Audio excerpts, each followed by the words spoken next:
Olá pessoal, sejam muito bem-vindos ao canal Bombas Centrífugas e Companhia, trazendo aí como sempre, né, para quem já acompanha o meu trabalho, para quem acompanha o canal, muitas informações importantes e interessantes sobre esse equipamento tão importante, né? E recentemente também comecei a adicionar outros equipamentos aí, tá? Para quem não acompanha, peço a gentileza, né, que se gostou do vídeo, gostou do canal aí, acompanhe que é bem bacana, né? Traz muitas informações legais aí. No vídeo de hoje, gente, eu vou falar a respeito dos conceitos básicos sobre as bombas centrífugas, que na verdade é uma regravação, tá? Eu já postei esse vídeo alguns meses atrás, teve uma aceitação bastante boa. Eu resolvi regravar com mais informações. Inclusive, recentemente eu fiz uma tradução dele para o inglês, né? Tem muita gente de fora do país, muita gente que fala outro idioma que acompanha meu canal e pediram, né, para que eu colocasse em inglês e eu consegui, né, com a ajuda, claro, da inteligência artificial, consegui fazer, tá? Gente, antes de continuar, peço a gentileza, inscrevam-se no canal, é muito importante para que esse canal continue crescendo cada vez mais e mais. Estou perto, estou chegando próximo dos 10 mil inscritos, é muito bacana isso, tá? Acione as notificações, porque todo novo vídeo vocês serão informados. E caso gostem, né, deixem seu like. Críticas, comentários, sugestões também muito importante, tá? Então, gente, eu vou sair da tela, tá, para não atrapalhar e vamos ao vídeo, tá? Espero que gostem. Grande abraço. Então vamos lá, gente. Os conceitos básicos das bombas centrífugas, tá? Então nesse vídeo eu quero tratar a respeito do conjunto motobomba, as energias envolvidas no bombeamento, os componentes básicos, princípio de funcionamento, sentido de rotação, tipos de rotores, vazão e altura manométrica, NPSH e cavitação. Gente, apenas lembrando vocês que são tópicos bem simples, tá? Não vou entrar em detalhes, não. Quem tiver maior interesse nesses tópicos aí, gente, eu tenho vários vídeos no canal que trata desses assuntos e tenho também, para quem não sabe, né, eu tenho um curso na plataforma Hotmart que traz a respeito, que fala a respeito dos conceitos fundamentais das bombas centrífugas, né? O curso se chama Bombas Centrífugas, Conceitos Fundamentais, mas traz muita informação interessante. Então, para quem tem interesse, dá uma olhadinha lá, gente. O preço é bem acessível, né? Bem acessível, né? Desculpe. O conteúdo é muito bom, tá? Eu garanto para vocês que quem faz o curso, quem vai fazer o curso não vai se arrepender, tá bom? Então vamos em frente. Só mais uma vez, gente, lembrando, eu vou tratar esses assuntos de maneira bem simples, não vou entrar em detalhes, ok? Combinados, né? Então vamos lá. O conjunto motobomba, ele é composto pela bomba, pelo motor, né, que pode ser um motor elétrico, pode ser um motor de combustão interna, pode ser uma turbina, o acoplamento, a sucção da bomba, a descarga da bomba, claro, né, que faz parte da bomba, obviamente, e a base da bomba, tá? Então, o conjunto motobomba nós entendemos por isso aí, tá? Quais são os componentes básicos de uma bomba centrífuga? Mais uma vez, não vou detalhar, não vou colocar todos os componentes, que eu tenho vários vídeos no canal que detalha bem, tá? Então, basicamente assim, o corpo da bomba, o rotor, o eixo, a caixa de mancais ou a caixa de rolamento, a caixa de vedação, onde nessa caixa de vedação podemos trabalhar com gachetas ou selo mecânico, e a tampa. Muitas bombas, a tampa faz parte do corpo da bomba, tá? Mas aqui, como dá para notar que ela é separada, eu quis, né, identificar ela separada aí, tá certo? Também, basicamente, os componentes básicos são esses aí. Quais são as energias envolvidas durante o bombeamento?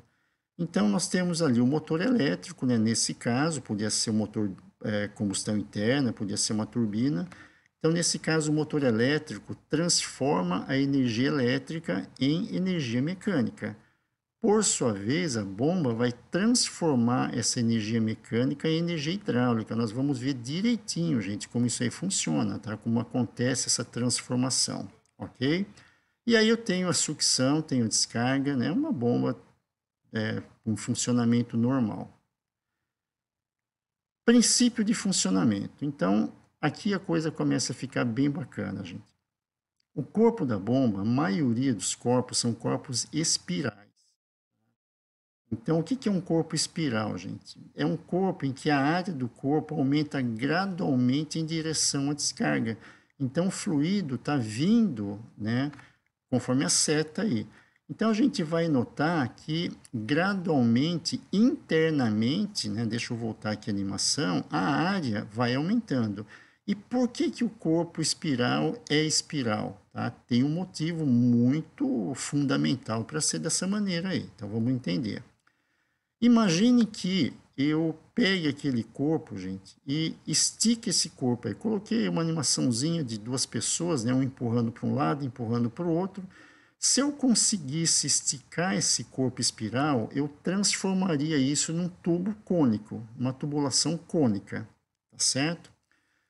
Então aí está aquela área crescente, né? Então notem que a área ela vem aumentando no sentido do fluxo, né, do fluido aqui, ó. Então, ela vem aumentando gradativamente, tá certo? Maravilha. Então, com o aumento da área, há uma diminuição da velocidade do fluido e, consequentemente, um aumento de pressão. Isso aí, gente, é a lei da conservação da energia, tá? Então, quanto maior a área, maior o diâmetro, né, para uma mesma vazão, a velocidade vai diminuindo. Notem que a velocidade vem gradativamente diminuindo, tá? Em direção à descarga da bomba, tá certo? Se eu colocar alguns manômetros ali, a gente vai notar que as pressões, né? Ao mesmo tempo em que a velocidade diminui, as pressões vão o quê? Vão aumentando. Então, é o princípio da conservação de energia. Então, nós temos que a pressão em 3, ou seja, a pressão na saída, é maior que a pressão em 2, que é maior que a pressão em 1, ok? Isso acontece no corpo da bomba, no corpo espiral. Só que em um rotor acontece a mesma coisa, gente. Se a gente pegar a área entre as palhetas, entre uma palheta e outra do rotor, a gente vai notar que a área vai aumentando também. Então, a área entre as palhetas do rotor também aumentam. Tá aqui, tá escrito errado, tá, gente? Me desculpem, tá? Gradualmente em direção à descarga da bomba. Tranquilo, né? Quer dizer o quê? Que o rotor, então, ele tem um sentido correto de rotação. Qual que é esse sentido de rotação, gente? Nesse sentido aí é o sentido correto. Por quê? Deixa eu parar ele aqui. Notem que o fluido está vindo de uma área menor para uma área o quê? Para uma área maior. Então, esse é o sentido correto de rotação. Caso esse rotor gire ao contrário, olha o que vai acontecer, gente. Esse é o sentido incorreto, tá certo? Então, o fluido, numa bomba centrífuga, o fluido tem que vir de uma área menor para uma área maior. E se agora nós juntarmos tanto o corpo da bomba com o rotor? É isso aí que vai acontecer, ó. Então, eu coloquei uma animaçãozinha ali, né, do rotor girando, né, para a gente ver bem bacana aí, ó. Palhetas são curvadas para trás, assim empurram o fluido em direção ao corpo da bomba. O fluido é empurrado radialmente em todas as direções até a extremidade do rotor. Tá? Então, quer dizer o quê? Quanto mais afastado, né, ele está se aproximando da extremidade do rotor. Ok? O fluido tem um alto ganho de velocidade à medida que chega à extremidade do rotor. Então, quanto mais distante do centro o fluido tiver, maior vai ser quem? A energia cinética, a energia de velocidade. E o que acontece? Essa velocidade com que o fluido sai do rotor é tão alta que cria-se uma baixa pressão no olho do rotor. Quando eu falar em olho do rotor, gente, é a entrada do fluido, tá certo? Então, a bomba centrífuga trabalha por diferença de pressão. Então, por quê? Porque na sucção, no olho do rotor, como o fluido está sendo expulso muito velozmente do centro, cria-se uma região de baixa pressão, ok? Agora vamos finalizar essa explicação. Então, está ali.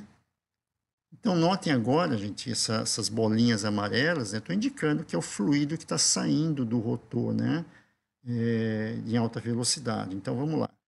O fluido em alta velocidade flui do rotor e atinge o corpo da bomba. Quando esse fluido atinge o corpo da bomba, o que, que vai acontecer, gente? A energia cinética é transformada em energia potencial, energia de pressão. Vou dar um exemplo bem tosco, né? Imagina você dar um murro numa parede e você tá, a sua mão, o seu braço ali, está dotado de uma energia cinética. Quando você encontra a parede, essa energia cinética ela para e toda essa energia de velocidade automaticamente é transformada em energia de pressão. Ninguém é doido aqui para socar uma parede, né? Mas dá para entender bem simplesmente o que acontece, tá? O que acontece agora? Mais fluido continua entrando e um fluxo contínuo é gerado. Lembra que no olho do rotor eu criei uma zona de baixa pressão? Como o fluido está sendo expulso, mais fluido continua entrando, né? E aí um fluxo contínuo é gerado. Como a área interna do corpo aumenta, há uma diminuição da velocidade e consequente aumento de pressão, que nós acabamos de ver, né, quando eu expliquei lá porque o corpo espiral ele é espiral. Então, olha que bacana aqui, ó. Eu coloquei, simulei vários manômetros no entorno do corpo. Dá para vocês perceberem que as pressões vão aumentando gradativamente, como nós já vimos, ó. A pressão interna aumenta gradativamente em direção à descarga da bomba, tá certo? Então, se eu colocar ali as pressões, o que, que nós vamos ter, gente? Que a pressão em 6 na descarga é maior que a pressão em 5, que é maior que a pressão em 4, que é maior que a pressão em 3, em 2 e em 1. Tá? Então, notem que a pressão aumenta gradativamente em direção à saída, à descarga da bomba. Entenderam, gente? É bem assim que funciona, bem simples, né? Nós temos alguns tipos de rotores. Nós temos rotores do tipo fechado, que é esse rotor que eu tenho as duas paredes laterais aqui, tá? As palhetas estão entre essas paredes. Nós temos os rotores do tipo semiaberto, onde eu tenho apenas uma parede, não tenho a parede dianteira, e eu tenho os rotores do tipo aberto, que é aquele ali, tá? Onde eu não tenho nem a parede traseira, nem a parede dianteira. Então, gente, quando que nós usamos um ou outro? Vai depender do fluido bombeado, se ele tem sólido ou não, se ele forma gases, se tem a tendência à formação de trança, enfim, tem uma série de quesitos aí que vão indicar o tipo de rotor, tá? Já vou alertar mais uma vez, tem mais interesse? Façam o meu curso lá que vocês vão gostar bastante, tá? Como eu falei no início, gente, é bem básico essas explicações aí, tá? Então, o que, que acontece durante a operação, gente? Nós temos aqui a baixa pressão. Lembra, no olho do rotor não cria uma zona de baixa pressão? A pressão no olho do rotor fica menor que a pressão atmosférica. O que, que a pressão atmosférica faz? Empurra o fluido para dentro da bomba. Olha que ele passou pelo rotor, o rotor forneceu energia para ele, né? Energia hidráulica. Então, está aí o básico do funcionamento de uma bomba centrífuga. Nós temos vários parâmetros de bombeamento, mas os dois principais são a vazão, tá? Indicado pela letra Q maiúscula, e a altura manométrica, indicada pela letra H, né? Que normalmente, né, geralmente, nós chamamos de pressão. H vem da palavra head, em inglês, né, que é altura, tá certo? Então, como eu disse, gente, temos mais alguns parâmetros, mas os dois principais são vazão e pressão. Quem manda na história toda é a vazão, tá? Tudo gira, como eu costumo dizer, tudo orbita em torno da vazão. A vazão que manda, tá? A gente vai ver por quê. Eu tenho rotores de passagens maiores e menores, tá? Então a vazão é influenciada pela largura de passagem do rotor. Acho que fica muito óbvio isso aí, né? Então aqui eu imaginei aqui um rotor de passagem 30 milímetros e um rotor de passagem 15 milímetros. Se eles estiverem girando a mesma rotação no mesmo diâmetro, né, claro que a vazão no rotor que tem a passagem maior, a vazão vai ser maior que o rotor que tem passagem menor. Tá, gente? Acho que isso é bem tranquilo da gente entender, tá? Então, no manual do fabricante, para cada tamanho de bomba, para cada tamanho de rotor, vocês vão encontrar um campo lá dizendo qual é a passagem do rotor, certo? Mas, tá? Então tá aí, né? As vazões, né? Bem simples de entender. Só que a vazão também, gente, a vazão e a altura manométrica, ela é influenciada também pela rotação. Então, o que que acontece, gente? Notem vocês, ó, que eu coloquei dois rotores com o mesmo diâmetro, tá? Mesmo diâmetro externo, só que um rodando em 1750 RPM, outro rodando em 3500, rodando no dobro da rotação, tá? Então, o que que acontece? Tá? A vazão e a altura manométrica, ou a vazão e a pressão naquele rotor que roda com mais rotação, obviamente é maior. Quanto é maior? Nós já vamos ver. Graficamente, a gente colocando isso na curva da bomba, nós vamos ter isso aqui. Tá? Ah, Marcos, o que é curva de bomba? Bom, mais uma vez, né, faça o meu curso lá que vocês vão entender tudinho, tá? Então, gente, por exemplo, numa rotação de 3.500 RPM, aquele rotor com diâmetro de 200 milímetros, por exemplo, me dá uma vazão de 100 e uma altura de 50. Tá? Nem coloquei unidade aqui, tá? Mas geralmente aqui é metro cúbico hora, aqui é MCA, metros, tá? Se eu colocar na mesma bomba aquele rotor girando em 1750, tá? A animação aqui, gente, é claro, né? Não está rodando nessa rotação, mas para bem uma velocidade, numa rotação bem menor, o que que vai acontecer, gente? Notem que a minha vazão, que antes era 100, caiu para 50. E a minha pressão, minha altura, que era 50, caiu para 12,5. A gente já vai ver, né? Quanto cai. Então, ó, a vazão é diretamente proporcional à variação da rotação. Eu não diminuí a rotação pela metade, a minha vazão caiu pela metade. Só que a altura, só que a altura manométrica, gente, é diretamente proporcional ao quadrado, tá? Da variação da rotação. Se caiu aqui pela metade, eu elevar ao quadrado é 4, tá? Então, se eu pegar 50 e dividir por 4, caiu para 12,5. Olha que mudança drástica, tá certo? E também acontece essa variação de vazão e altura quando nós variamos o diâmetro. Então, aqui, notem que as rotações são as mesmas, tá? Olha lá, gente, coloquei 1750 aqui, 1750. E notem agora que o rotor caiu pela metade, eu reduzi o rotor, tá? De 200 caiu para 100. O que que vai acontecer? Bem óbvio também, né, gente? Onde eu tenho o rotor maior, eu tenho uma vazão, minha altura manométrica maior. E onde eu tenho o rotor menor, eu tenho essa vazão, essa altura menor. Quanto que é essa vazão? Para quanto vai essa vazão e essa altura manométrica ou pressão quando a gente diminui o diâmetro do rotor? Também existem as leis da similaridade que mostram isso aí, tá, gente? Então, notem aqui, ó, rotor de 200 milímetros, rodando lá em 1750, por exemplo, tá? Peguei os mesmos pontos do anterior. Olha agora o rotor, gente. Não caiu pela metade o rotor? Caiu para quanto a vazão? 50. E caiu para quanto a altura manométrica ou a pressão? 12,5. Então, também, gente, a vazão é diretamente proporcional à variação do diâmetro. Não caiu pela metade aqui? Então, caiu pela metade aqui. E aqui? A altura manométrica é diretamente proporcional ao quadrado da variação do diâmetro. Não caiu pela metade? Caiu, né? Então, eu elevo, fica 4, cai 4 vezes, tá certo? Então, isso aí quem explica bem as leis da semelhança, né? Ou leis da similaridade. Eu não coloquei graficamente a potência, gente, mas dá para entender. Bem simples. Gente, se a vazão e a pressão, se a vazão e a altura manométrica cai, o que vai acontecer? Potência consumida vai cair ou vai aumentar, né? Depende se nós estivermos diminuindo ou aumentando. Imaginei aqui uma rotação de 1750, uma potência consumida de 5 CV. Se eu aumentar a minha rotação para 3.500, gente, olha o absurdo, para quanto vai a minha potência consumida? 40 CV. Olha aqui, eu não dobrei?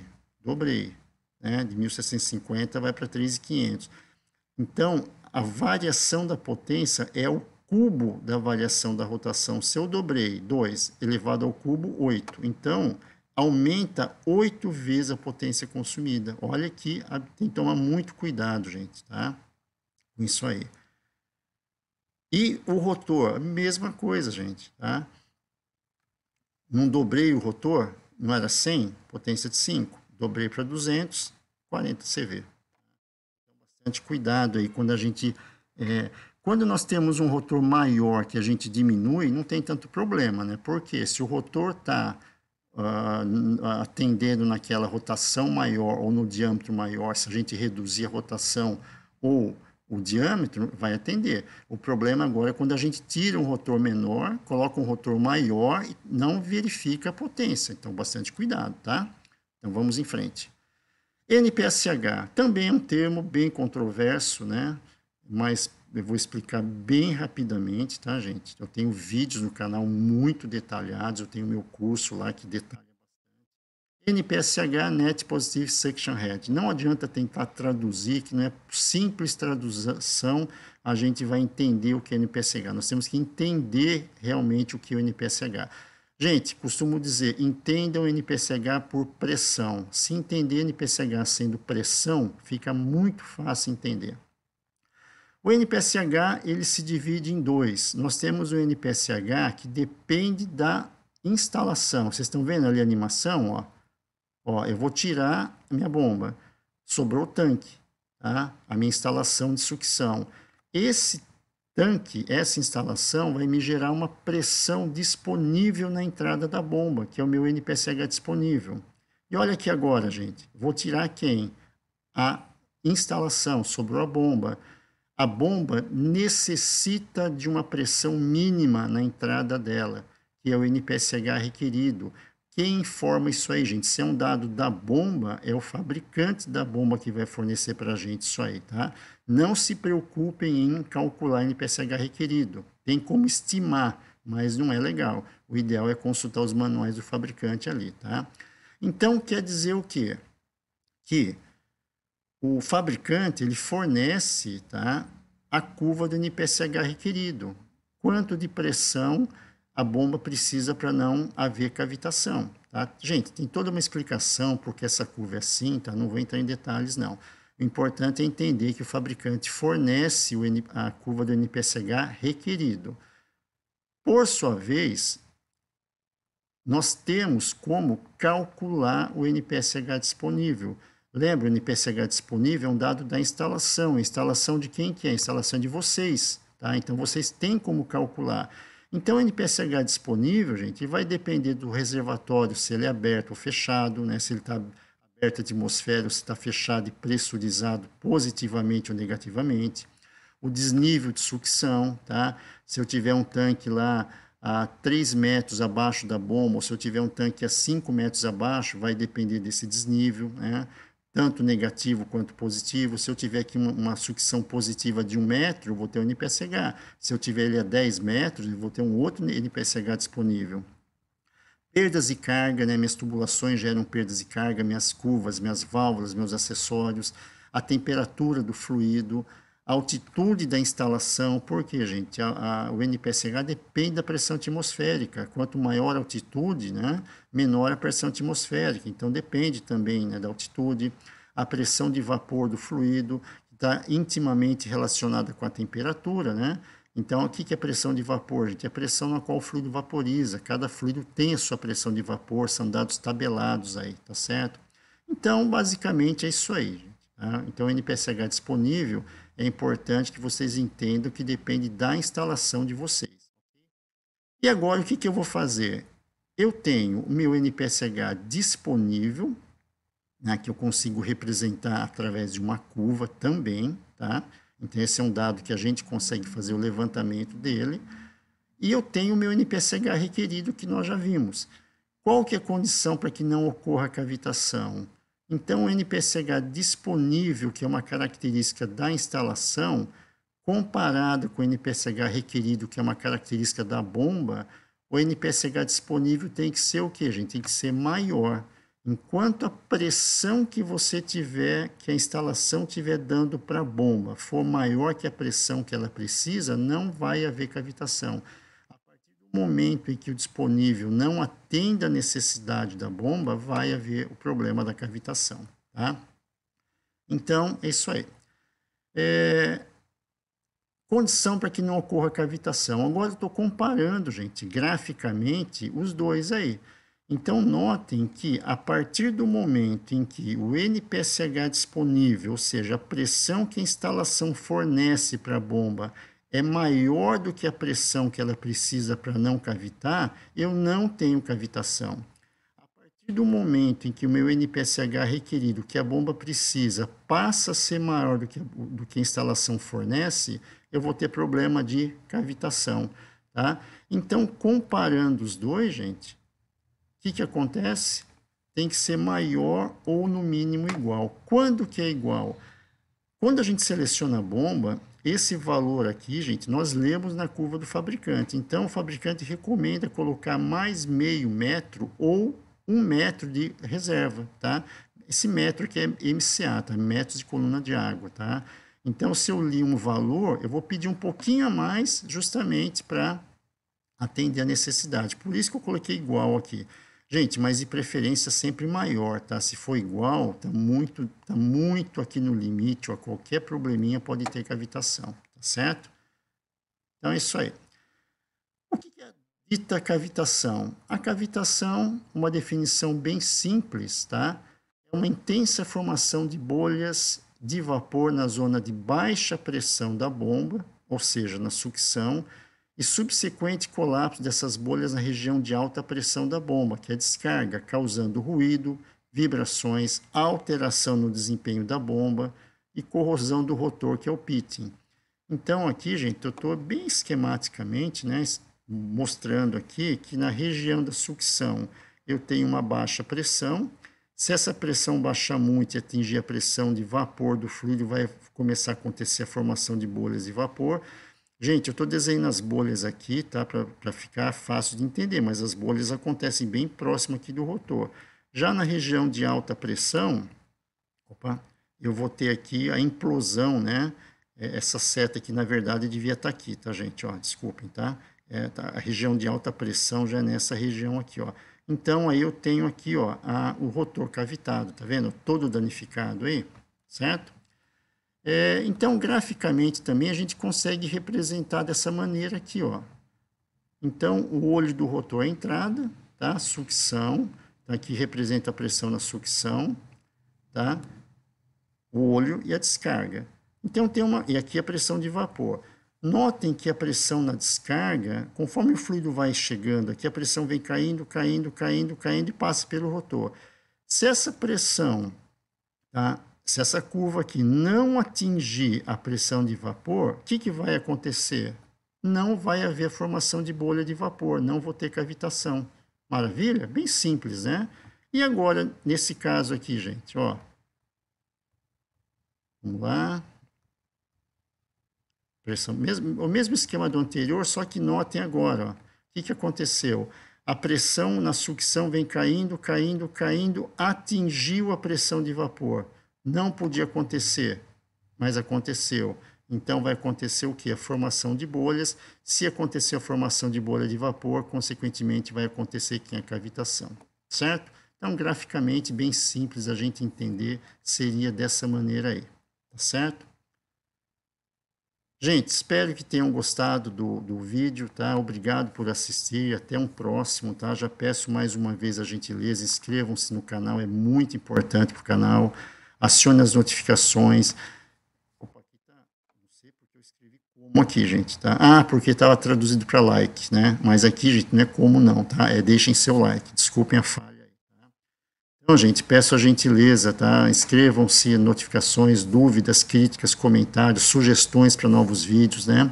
E mais uma vez, gente, quem tiver mais interesse em se aprofundar, faça um curso lá que é bem bacana, bem interessante. Não gostou? Tem 7 dias para pedir devolução do dinheiro que a Hotmart vai devolver, tá?